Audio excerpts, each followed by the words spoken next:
Hi, I'm Anna Rose Dunbar from MISTI, and I'm here with Joyce from Global Languages, and we are taking part in Career Exploration Week with CAPD, and we're really excited to share with you because we think a big part of career exploration is, taking that really big leap out of your comfort zone with language and cultural exchange and international experience, and how that can really change and just impact the trajectory of your career in unexpected and positive ways. And so we have a panel here moderated by Managing Director Eduardo Rivera.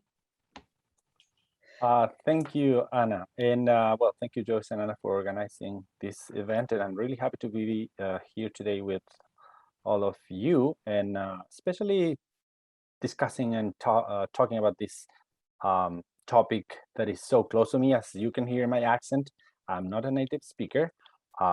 Learning English and then later German and Catalan changed my life, and I have had the opportunity to live, study, and get to know so many people in 5 different countries where I have lived. So I'm really excited to be here today to chat with all of you about your experiences and how intercultural experiences and language has impacted your lives. So let's start with all of you, round robin, each of you introducing yourself, telling us your name, class year, course of study, what languages you took at Global Languages, or what MISTI program did you participate in, and what are you doing now? And after that, we'll be asking some questions, and please feel free to volunteer to answer the questions. And if you would like to add, would like to express something that connects, something that someone else is talking about, it connects to your own experience, please feel free to use this as a friendly group to have a conversation about your global intercultural experiences. So we can go ahead. I can start with Marwa. Awesome. Thank you so much, Eduardo. So hi, everyone. My name is Marwa. So like Eduardo, I'm also international. So I'm originally from a very tiny island in the Middle East called Bahrain. It's very tiny that you actually need a magnifying glass if you're going to see it on the map. So I graduated from MIT in 2020, majored in mechanical engineering, and right now I'm also a graduate student within the Department of Mechanical Engineering, but my lab is actually in the EECS department, where I'm working with Professor Stephanie Müller in the field of human-computer interaction. During my undergraduate time at MIT, I took Japanese as a global language that I concentrated in. And even after taking Japanese at MIT, I continued with higher level Japanese at Harvard. And I was also very fortunate to participate in MISTI Japan in 2018 and also take part in MISTI Arab World in 2020. So yeah, that's it about my experience. MISTI has been a very, very big part of my undergraduate experience at MIT, and definitely probably the highlights. So I'm always very happy to talk about what it's like actually participating in a global experience while being an MIT student. Thank you. Isaac. Hi, everyone. My name is Isaac Lozada. I'm American of Latino descent. My mom is Chicana. She's Mexican-American. My dad is from Puerto Rico. I am class of 2011, so I'm probably a bit older than a lot of the group here. I studied environmental engineering at that time, and since then I've always sort of worked in things related to urban development policy, transportation policy. Currently, I'm working with the largest developer in Mexico City, trying to build a more accessibly priced rental housing in the city's most central neighborhoods. It's a fun job. It's very frustrating. And while at MIT, I did 2 years. I did 2 summers with MISTI India. There was no language requirement at this point in time, but I did try to pick up some Hindi or Urdu at that point. And I also did MISTI Mexico for 2 summers towards the end of my MIT career. Definitely a game changer in terms of the way just like my life has panned out since. I did study advanced Spanish while at MIT. I did speak Spanish growing up, but I like to say that I spoke Spanish really well, but I've kind of read my old emails and old reports, and I realized my Spanish was actually pretty bad, even back then.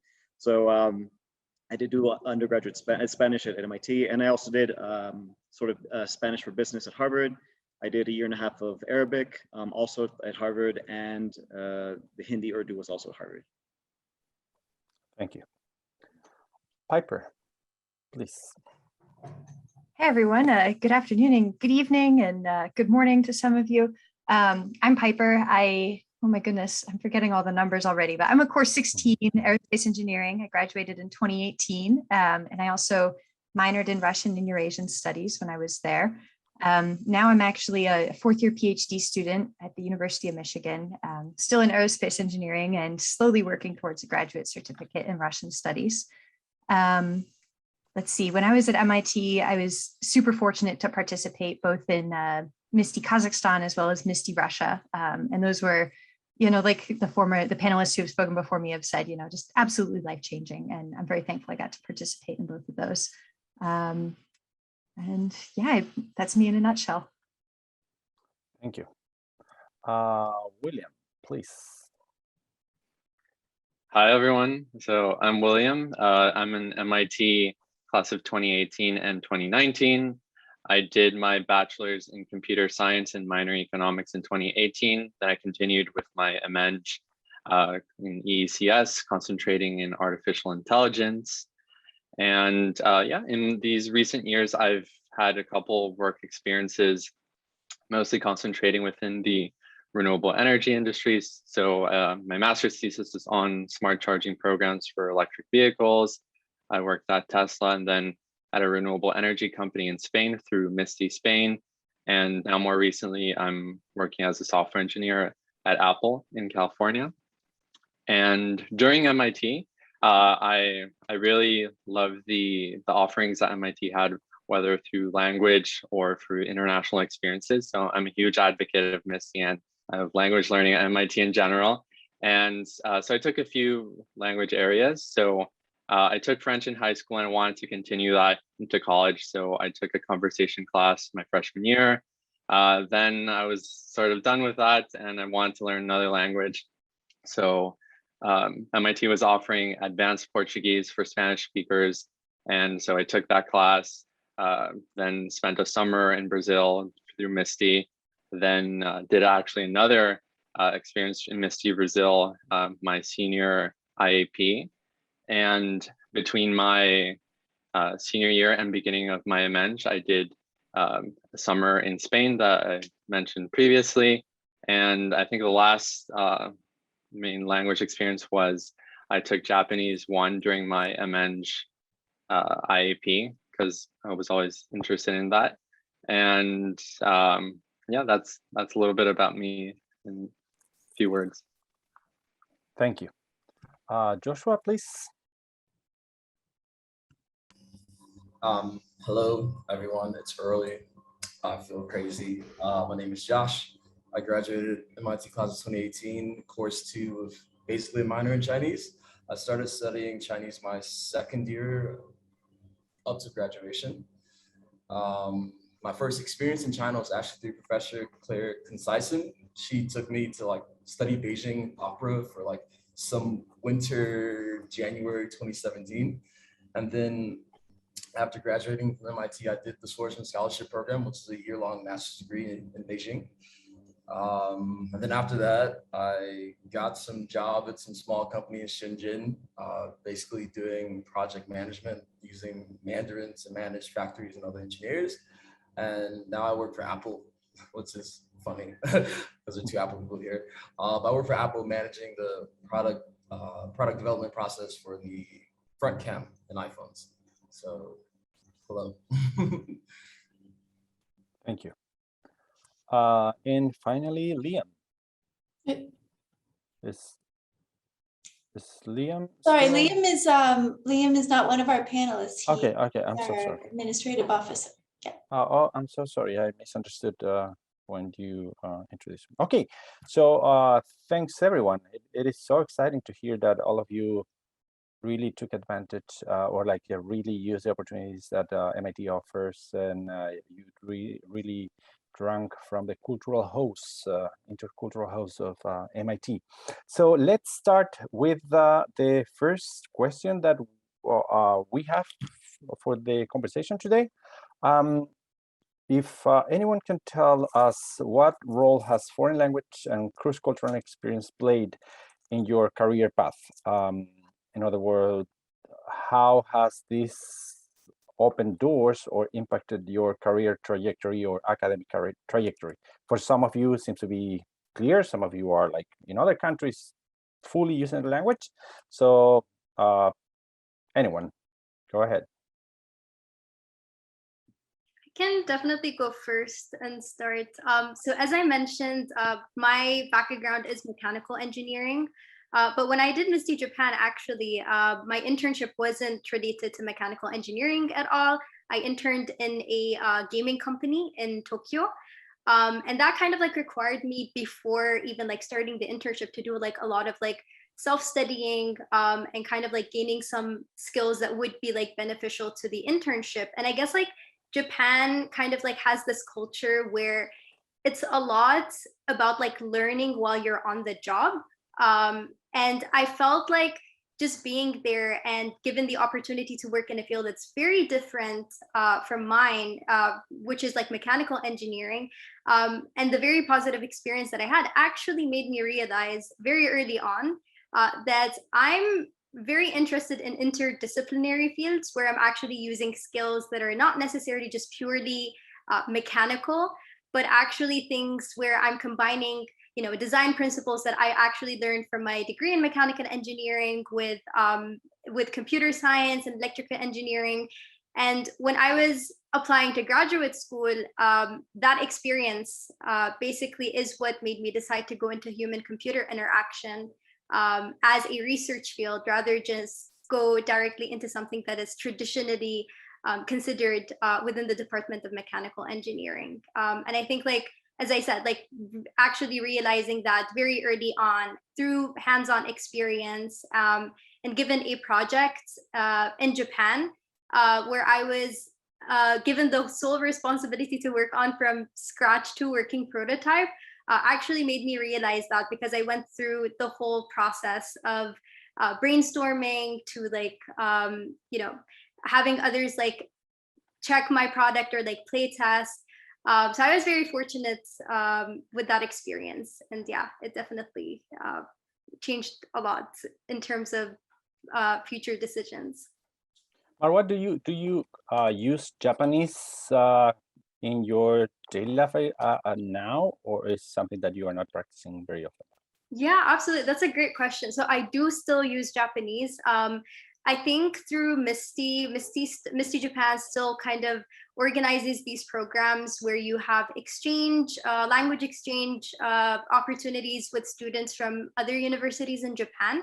So I did take part in two, they were like held during 2 consecutive summers when COVID hit, which is like a language exchange program with Tokyo Tech University in Japan. And I also take part in the Japanese language table, which is like held on a weekly basis, and we meet a lot of you know, community members who are actually interested in practicing their Japanese, or Japanese students around MIT. And it's always great to kind of meet people with similar interests.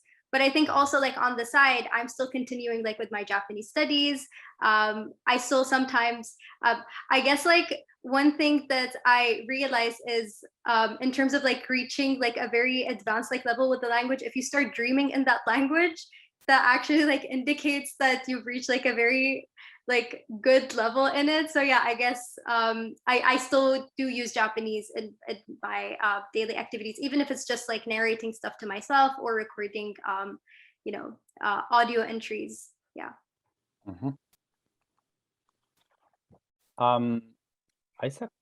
I'll jump in quickly. I mean, I think in my case, it's very self-evident. Like I today live in Mexico City. I've now been here for 10 years, which is 2.5 times longer than I lived anywhere else in my life growing up.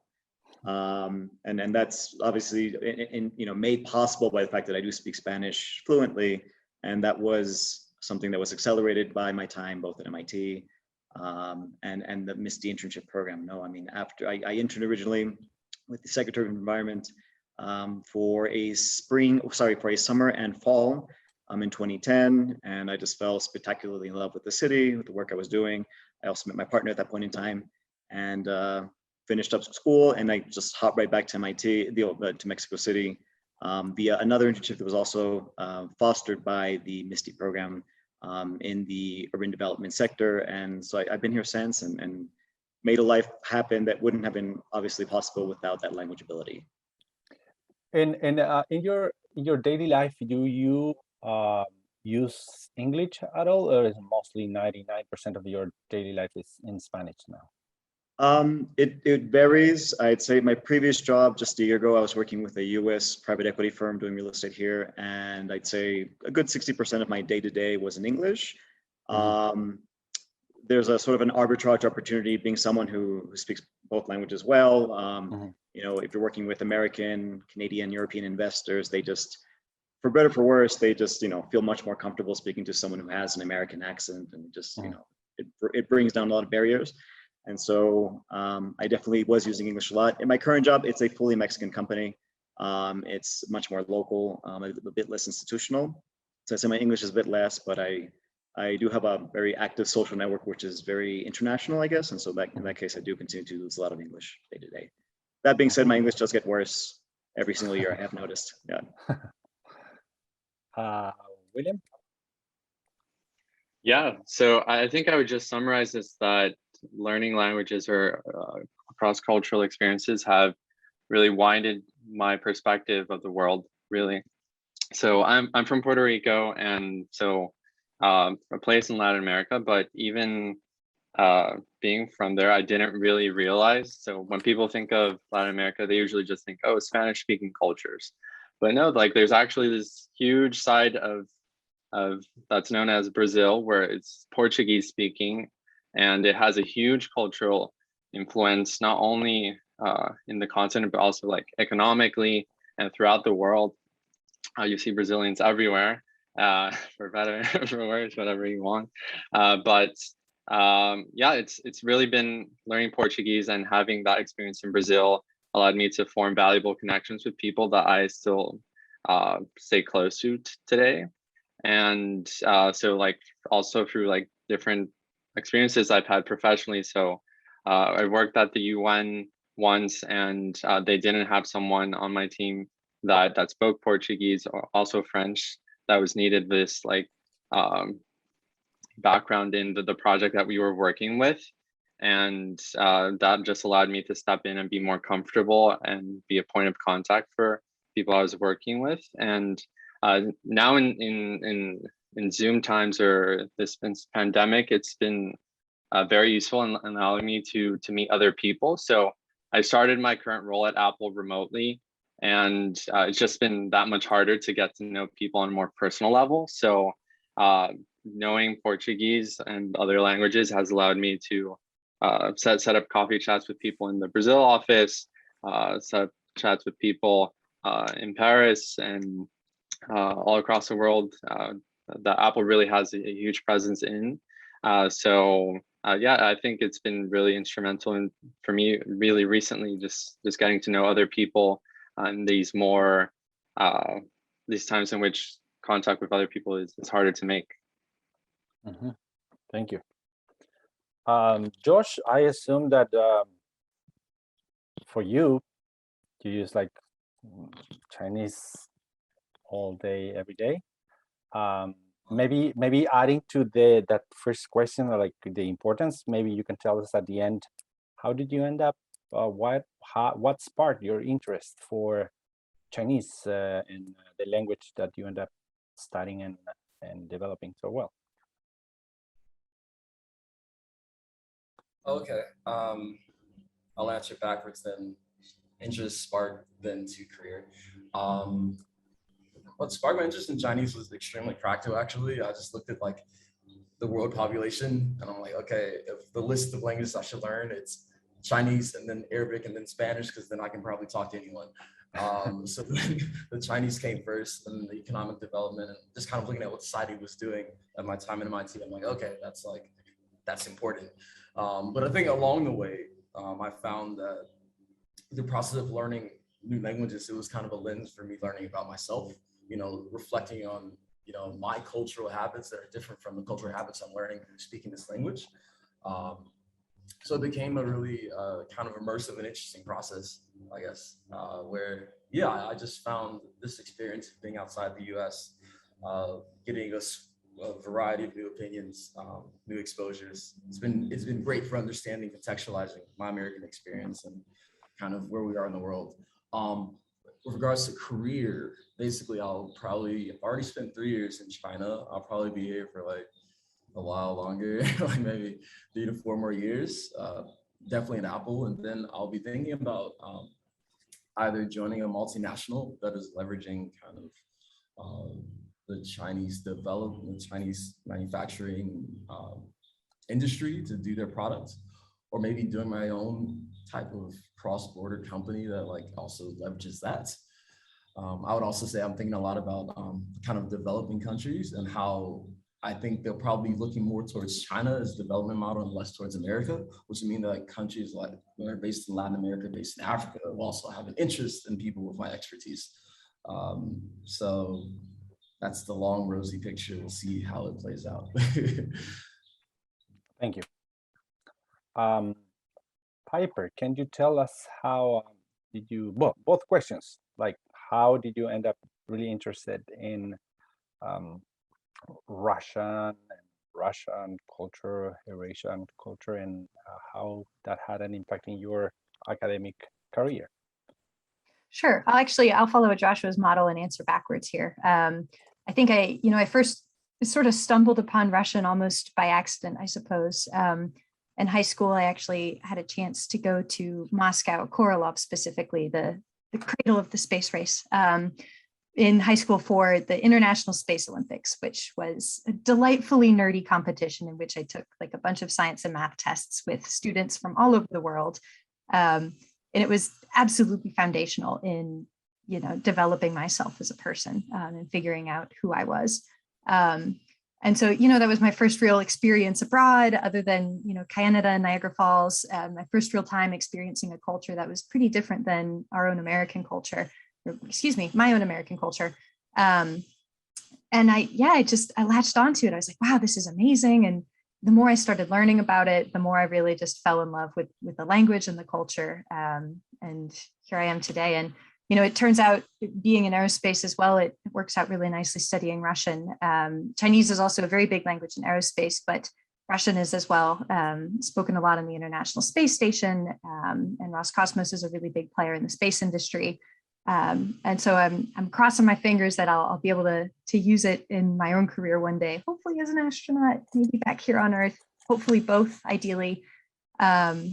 And yeah, so far it's been opening a lot of great doors for me in that sense. I know a number of folks in the Russian department back at MIT, I see Maria out in the audience there, organized a really cool talk with the astronaut Mike Fink. And I had the opportunity to be a part of that because of my experience with Russian and aerospace as well. I've been able to intern or volunteer for visa reasons at the Museum of Cosmonautics in Russia in Moscow. And all of those experiences have just been so cool. Just, yeah, really awesome, both professionally and personally. It is a requirement for astronauts to speak Russian? It is preferred, or it is a requirement? It's like a soft requirement, I suppose. It's expected. Okay. And if American astronauts don't come in with pre-existing language experience, they will actually train them. Mm-hmm. Because Russian is, if the astronaut launches from Russia, they'll speak Russian the entire launch from the ground all the way up 254 miles until they get to the station. And there's actually really incredible footage out there. Within the past 5 years or so, there was a launch and we had an American astronaut on board the Russian Soyuz. His name was Nick Hague, and they had an anomaly and they had to abort the launch. And he handled the entire thing flawlessly in Russian. And that was, so you already checked that box. Yeah. So you don't have to take Russian later when you are becoming an astronaut. That's great. So, Marwa, can you tell us how, what sparked your interest for Japanese? Yeah, so I guess like when it comes to Japanese, it probably started when I was very, very young. When I was like in elementary school, we used to have a lot of these like cartoons that are like on screen. They were of course like dubbed in Arabic. But I guess that was like kind of like the beginning that caught like my interest as a kid, because I was able to see like glimpses of Japanese culture through those like anime cartoons, that for some reason, because of the dubbing, felt very close to home as well. I remember one thing that we always like joke about is that even when they were dubbing, they were changing all of the names from Japanese to Arabic, which was kind of funny because we kind of like subconsciously thought those characters were from our region as well.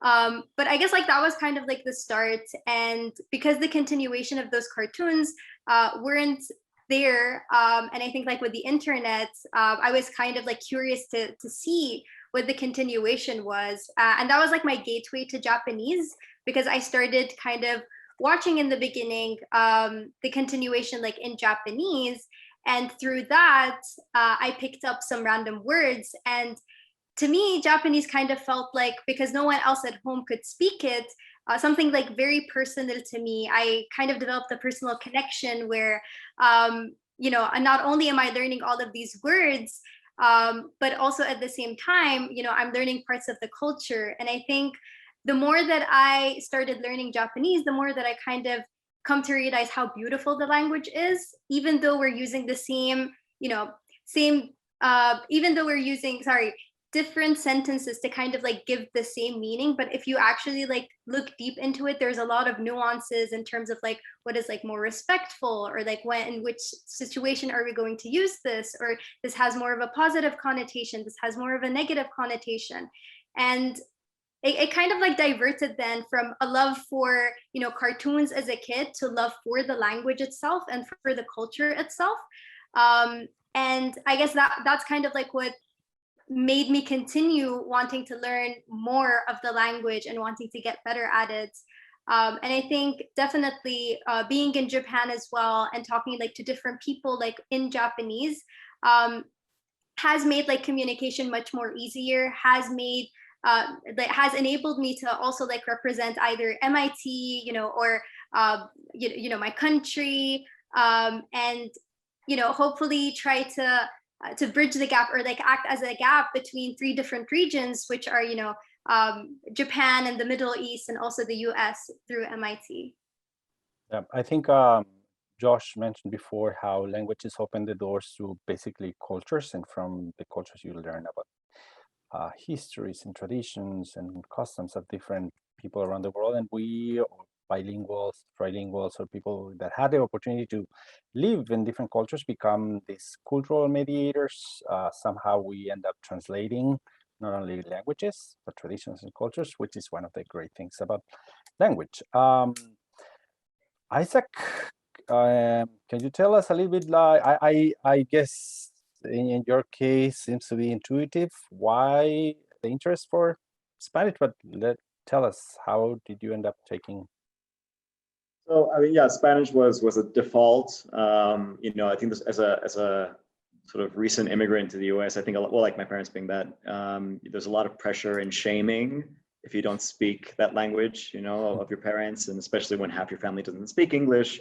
You know, there's an expectation that should be well known and you know, well studied. And so yeah, Spanish was sort of default. I just always wanted to work it out, and like I said, it was always pretty functional, but I did kind of refine it while at MIT. I think the more interesting one is probably like, why did I choose Arabic and Urdu, Hindi?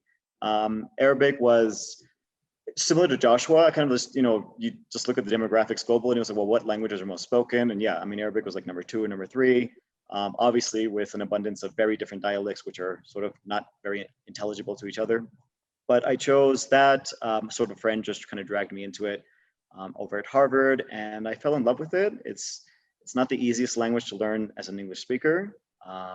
It's very challenging, but it does open up a lot of geography to you. I think in my case, it was the benefit of sort of physical ambiguity. So there's sort of like that ethnic ambiguity, you know, it's going to play to your advantage. So if you travel or stuff, people kind of assume you're local. I think that makes it easier to kind of blend in. And Hindi just felt appropriate. I did do 2 summers with MISTI India, and though it was not a requirement, I mean, Hindi is one of the lingua francas of the Indian subcontinent. I just felt it was appropriate to at least learn the basics. And that is actually less complicated of a language. It is an Indo-European language at the end of the day. And so the grammar is surprisingly simple, relatively, and the pronunciation also wasn't incredibly challenging, so that there was less friction involved in trying to pick that up. That being said, both of these languages, I mean, neither Arabic or Hindi, I would say I speak with any sort of fluency. They're very, very beginner level, especially 10 years later, and especially being in Mexico. But I do remember them fondly. William, can you tell us about how did you end up choosing Portuguese and other languages that you studied? Yeah, for sure. So first language I really learned was French in high school, and then it was really just because it was the only elective that was offered at my high school in terms of languages. And so I had a good like 4 or 5 years of that. And when I got to MIT, I wanted to try something else. So I looked at the course catalog. I think it was actually suggested by an upperclassman that I was friends with that was also from Puerto Rico. And I think, yeah, the main opportunity was that course that existed, the accelerated Portuguese for Spanish speakers, that you would take Portuguese 1 and 2 in just 1 semester. And I thought that was like an excellent way to just accelerate my knowledge into another language, especially like maximizing that similarity between Spanish and Portuguese as languages. And so yeah, I really liked the experience with the language, and yeah, just continued it with, there was a music course that was offered at MIT. So learning about Brazilian music and culture was a very fun way to balance my hardcore engineering classes and technical, done them there. And I think the last language that I learned at MIT, Japanese, it was, okay, so I realized, okay, I know English, Spanish, French, and Portuguese. These are all like European Romance languages. I don't really have a foothold in Asia or in other parts of the world. So I was like, okay, I have to learn something else that will allow me to get some presence in other regions. So Japanese, so the Tokyo Olympics were coming up, and being in Brazil, actually, I was able to see the Rio 2016 Olympics and like be a spectator for the opening ceremonies. And yeah, this really motivated me to want to attend and be like a volunteer for the Tokyo 2020 Olympics. So yeah, I was really motivated to learn Japanese. Sadly, they didn't accept any overseas volunteers. But yeah, that was, I think, the main reasons why I studied those languages. Okay, thank you. Sometimes I'm sure that my colleagues at Global Languages have this conversation with some students that they don't know if they should take a MISTI opportunity. They are not sure if they should take a language or something else. I guess you have already answered and given like very good reasons why all students at MIT should take this language cultural opportunities. But if you would have to convince a student to take one of the opportunities while at MIT in their 2 years at MIT, and very few reasons, what would you tell him, her, they about the great value of and the great opportunity to use these resources that MIT puts in front of the students every year, every time, many times during the year? We can start with you, Marwa.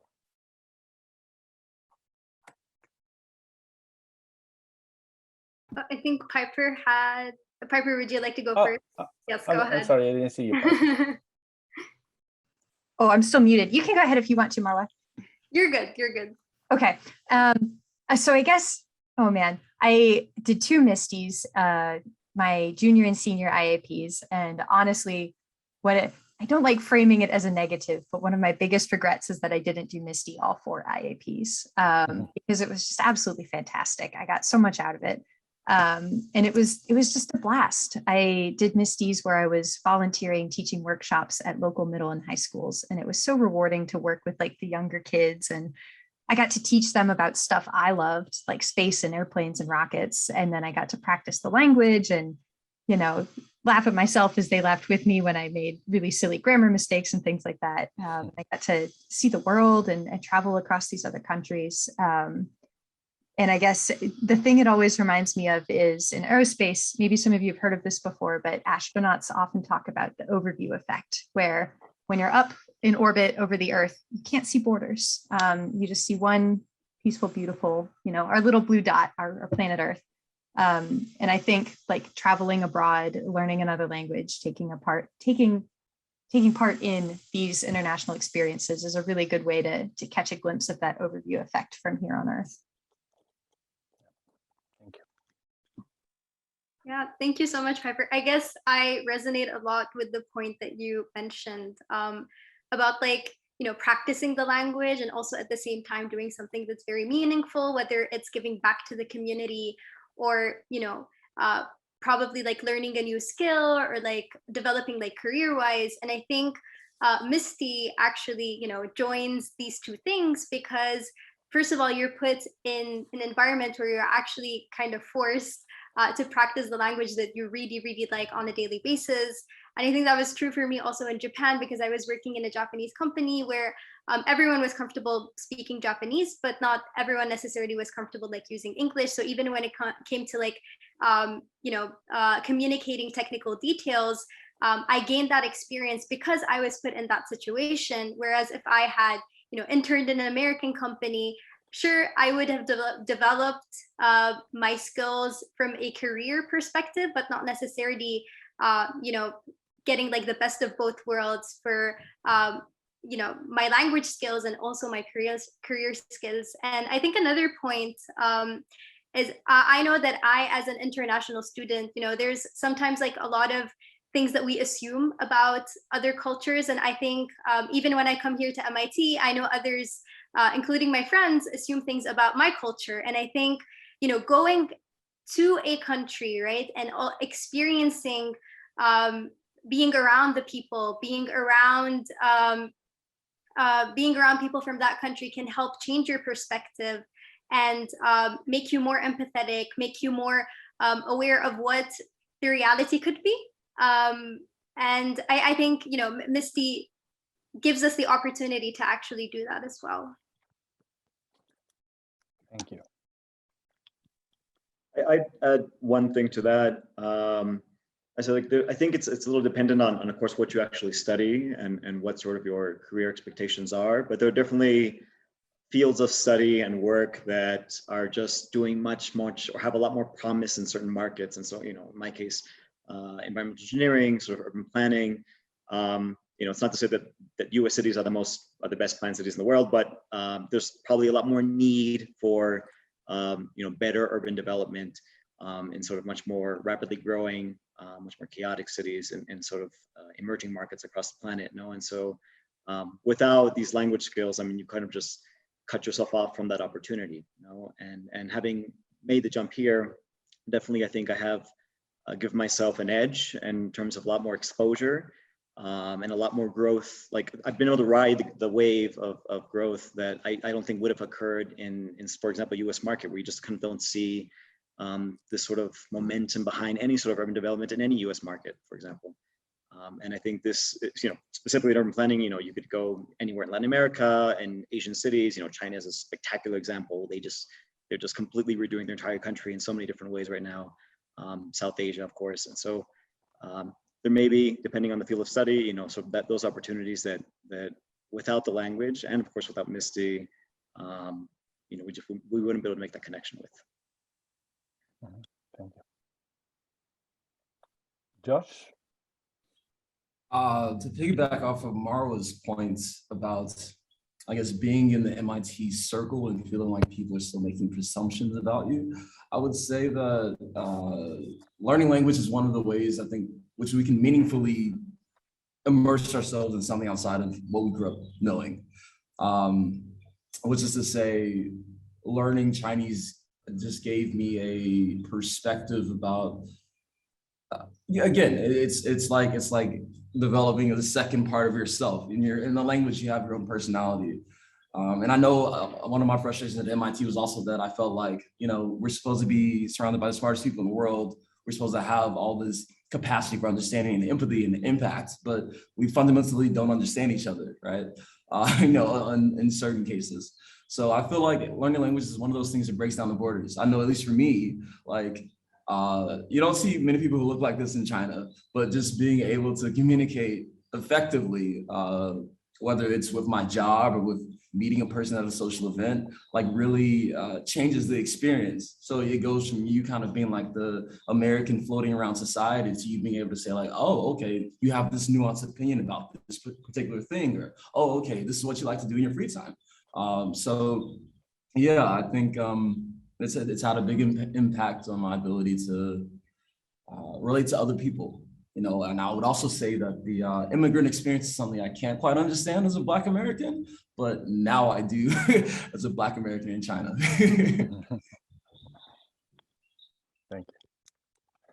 William? Yeah, I think everyone has said very excellent and important points that really show the value that's added when you learn another language or culture and have that international experience. For me, I feel that it's more on the relationship point of view. So when I went to Brazil the first time, I was kind of on the fence of whether to live on my own apartment with friends or live with a host family. And I decided to live with a host family to get that more immersion experience, let's say. And I was living in a host family where the mother was learning English and the father was learning Spanish. And I was the one learning Portuguese, and my Portuguese was better than their English or Spanish. So it was just a really, I think a word is enriching experience where we, every day for dinner, we learned about each other, learned about our language, learned about where we came from. And yeah, I just learned really so much and became exposed to many different things in Brazilian and Lusophone culture in general that I think I would have generalized as just general Latin America if I hadn't been there. If I hadn't been there, and I would have thought Brazilian culture is more similar, but it's really a whole different beast. And yeah, I think that really puts put it on the map of that difference. And those interesting nuances in culture that many of us take for given, especially looking from the outside. Mm-hmm. Thank you. We have 10 more minutes, and we have one more general question. Now, do you think we should go with, I don't know if we would have questions from attendees? If we we don't have any questions in the chat as of right now. Chat. Yeah. So if anyone has a question, please feel free to post your question in the chat. So we can go with the last question that we prepare for today, which is if you can tell us, is there any particular areas of international opportunities or areas of growth in your field? So this connected to what advice would you give to any student which has international interests? If you can tell us in a few words, these last 10 minutes we have. We can start with you again, Marwa. Sure.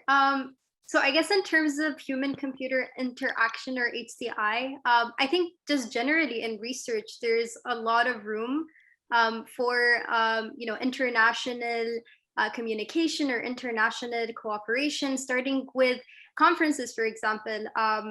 Two of the very big conferences that we have are like Chi and WIST, and they kind of rotate hosting countries. So in last year, 2021, it was hosted in Japan, and this, like, in upcoming years, it's going to be like either Germany or the US. So there's definitely a lot of room for meeting people from different institutions and actually putting your international experiences and your language knowledge to use within the field or scope of the research community. And that can also like push research forward and actually contribute to the world in a very positive way. Thank you. Well, we have a question in the chat. If you feel free, maybe you can answer in the chat. Those are like 3 questions, so we can continue with the conversation. Did you want me to read it out? I can. Yes, please. Okay. I was wondering what stage the panelists felt comfortable in their learned languages. What was the moment you realized you had a practical command of the language, and what experiences were most critical for you to reach that stage? So is that clear? I can also elaborate if the question is a little cluttered, but no, I think it's clear. I just yeah, I think it's clear. Would okay. you like us to answer in the chat or verbally? No, I would love if you spoke. Okay, I can answer this question. I think it's very easy to be self-critical of ourselves when we're speaking in another language that we probably don't use on a daily basis. I know it happens to me when I'm speaking Japanese, especially if I haven't used it like for a while, that I try to wonder like, oh, did I use like correct grammar? Am I using the correct words? And things like that. But I think when I was actually put in the situation of being in Japan and using Japanese on a daily basis, that voice inside of my head that was very critical kind of disappeared. So I think it just comes with, using the language a lot and being okay with the fact that you are going to make mistakes, but it's fine as long as the other person can understand what you're saying. Yeah, so that's like my advice. Would you say that came though in that first experience you had working at the gaming company in Tokyo? That definitely boosted my confidence, yes. So it did play a very big role, but I think also, talking to other people, I know MIT has like the language exchange program as well, where you partner with other people in the community that want to practice that language. So I remember during my freshman year at MIT, I also met a partner who goes to Boston University that was also practicing their Japanese, and just talking to one another, not really caring if we're making mistakes or saying things that are correct. And that actually helped a lot. Yes. Yeah, I guess I can be very quick on this. So for me, it was when I was able to eat at a dinner table, identify what a fork, knife, and spoon were, and ask what the food, to ask someone to pass the food and to know what that was.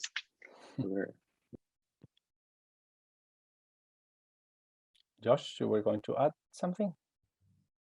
I was gonna say the thing that, I never learned a Romance language, so I'm not sure how that experience would have been different, but I know for me, the distinguishing point was being able to be in public and know what everyone's saying or vaguely what the topic is, and like being comfortable because I'm like, I know what you guys are all saying, you don't think I know, but I know, that was, and I think that only comes from actually having to work, write, and speak in the language in like a professional setting. Or it's not, while MIT definitely, the language program gave me the foundation from which I can grow, it's actually speaking the language 24/7, listening to it 24/7 that allowed it to click, and like Marwa was saying earlier, to be able to dream in that language. It took being in that environment for a period of time. So I would say that's also pretty important. And with regards to, I guess, the opportunities for mechanical engineers learning languages in the world, the myriad, there's so many opportunities, at least regards to China. This is the manufacturing hub of the world still, that it's being exported a bit to Vietnam and to Thailand. We're going through that process now, but it is still like every major multinational American corporation has a presence in Shenzhen. They're doing some type of research and development. So there's so many opportunities to be found here for sure. Thank you. Isaac, anything to add? to your question and kind of in response to Wesley, I would just say, and then as Marwa said, basically don't sell yourself short if just because you think you don't speak the language or understand it spectacularly. I think honestly with just very functional, the basics of the language tends to go a really, really long way. At the end of the day, all of us here in this chat are blessed with the fact that we speak English, which is the lingua franca of almost everything in the world. And so that, you know, most things will come to always default into that direction. So if you can at least speak enough to communicate the basics and other things, like you're pretty much all set, I think, wherever you're going to be. Piper. Yeah, I agree and really resonate with what the other panelists have said so far. Especially Marwa, I think I needed to hear that today, so thank you. I actually had my Russian class earlier today, and I was really struggling with it today. And so yeah, you know, like it's okay to not know the language perfectly. I think, yeah, don't be too critical on yourselves. It's about being able to function with the language and not knowing it perfectly. But I guess I would add, in terms of when I felt most practiced with it, or when I knew I had reached that point, was when, after a summer I spent, my first summer at Michigan, I guess technically it was in Moscow, I did a language study abroad. And looking back on it, there's some conversations where I can't remember if they were in English or in Russian. And that's when I knew, like, okay, I must have been speaking it pretty well at that point then. And yeah, so definitely, I think for me, immersing myself in that environment was really critical. And in terms of, opportunities with aerospace and speaking other languages, yeah, there's also so many. Dream big, go out and get them. There's a lot in, like with Russian language, there's a lot with Chinese language, and a lot of European languages as well, but I'm not as familiar with those.